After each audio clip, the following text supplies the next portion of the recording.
കണ്ണൂർ ജില്ലയിൽ 3 ദിവസത്തെ red alert പ്രഖ്യാപിച്ച് കേന്ദ്ര കാലാവസ്ഥാ വകുപ്പ്. 24, 25, 26 തീയതികളിലാണ് റെഡ് അലേർട്ട്. റെഡ്, ഓറഞ്ച് അലേർട്ടുകൾ പ്രഖ്യാപിച്ചിട്ടുള്ള ജില്ലകളിലും സമീപ പ്രദേശങ്ങളിലും അതീവ ജാഗ്രതാ നിർദ്ദേശമാണ് പുറപ്പെടുവിച്ചിട്ടുള്ളത്. ഒറ്റപ്പെട്ട തീവ്രമഴ പ്രവചിക്കപ്പെട്ടിട്ടുണ്ട്. ഒറ്റപ്പെട്ട അതിതീവ്ര മഴ തുടരുന്ന സാഹചര്യം മണ്ണിടിച്ചൽ, നഗരങ്ങളിലും താഴ്ന്ന പ്രദേശങ്ങളിലും വെള്ളക്കെട്ട് എന്നിവ സൃഷ്ടിക്കാൻ സാധ്യതയുണ്ട്. മലയോര മേഖലയിലും വനത്തിലും മഴ ശക്തമാകുന്നത് മഴവെള്ളപ്പാച്ചിൽ, ഉരുൾപൊട്ടൽ, മണ്ണിടിച്ചൽ സാധ്യതകൾ വർദ്ധിപ്പിക്കും.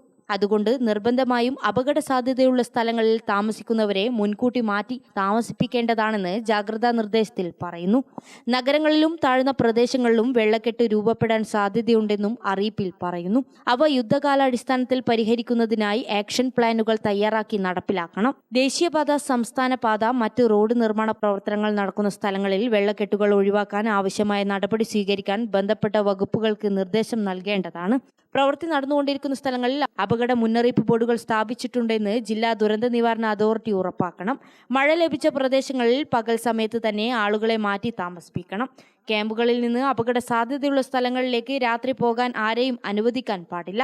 ശക്തമായ കാറ്റിനെ തുടർന്ന് ഉണ്ടാവാൻ സാധ്യതയുള്ള അപകടങ്ങളെ മുൻകൂട്ടി കണ്ട് ആവശ്യമായ തയ്യാറെടുപ്പുകൾ ജില്ലയിൽ കൈക്കൊള്ളണം. അപകടാവസ്ഥയിലുള്ള മരങ്ങൾ, മരച്ചില്ലകൾ, ഹോർഡിങ്ങുകൾ, ബോർഡുകൾ, ഇലക്ട്രിക് പോസ്റ്റുകൾ തുടങ്ങിയവ അടിയന്തരമായി അപകട സാധ്യത ഒഴിവാക്കാൻ ആവശ്യമായ നടപടികൾ സ്വീകരിക്കണം.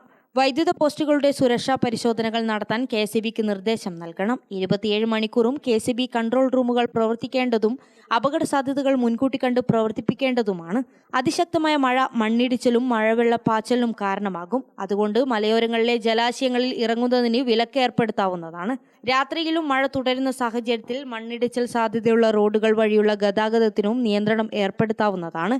ഇത്തരം മുന്നറിയിപ്പുകളുടെ ഘട്ടത്തിൽ ജില്ലാ ദുരന്ത നിവാരണ അതോറിറ്റിയും മറ്റ് സർക്കാർ സംവിധാനങ്ങളും ഏത് തരത്തിലാണ് പ്രവർത്തിക്കേണ്ടതെന്ന് സംസ്ഥാന ദുരന്ത നിവാരണ അതോറിറ്റി വിശദമായ മാർഗരേഖ ഓറഞ്ച് ബുക്ക് 2024 തയ്യാറാക്കി പ്രസിദ്ധീകരിച്ചിട്ടുണ്ട്. പ്രസ്തുത മാർഗരേഖയ്ക്ക് അനുസൃതമായി ജില്ലയിൽ ദുരന്ത പ്രതിരോധ പ്രതികരണ പ്രവർത്തനങ്ങൾ ആസൂത്രണം ചെയ്യേണ്ടതാണെന്നും മുന്നറിയിപ്പിൽ പറയുന്നു.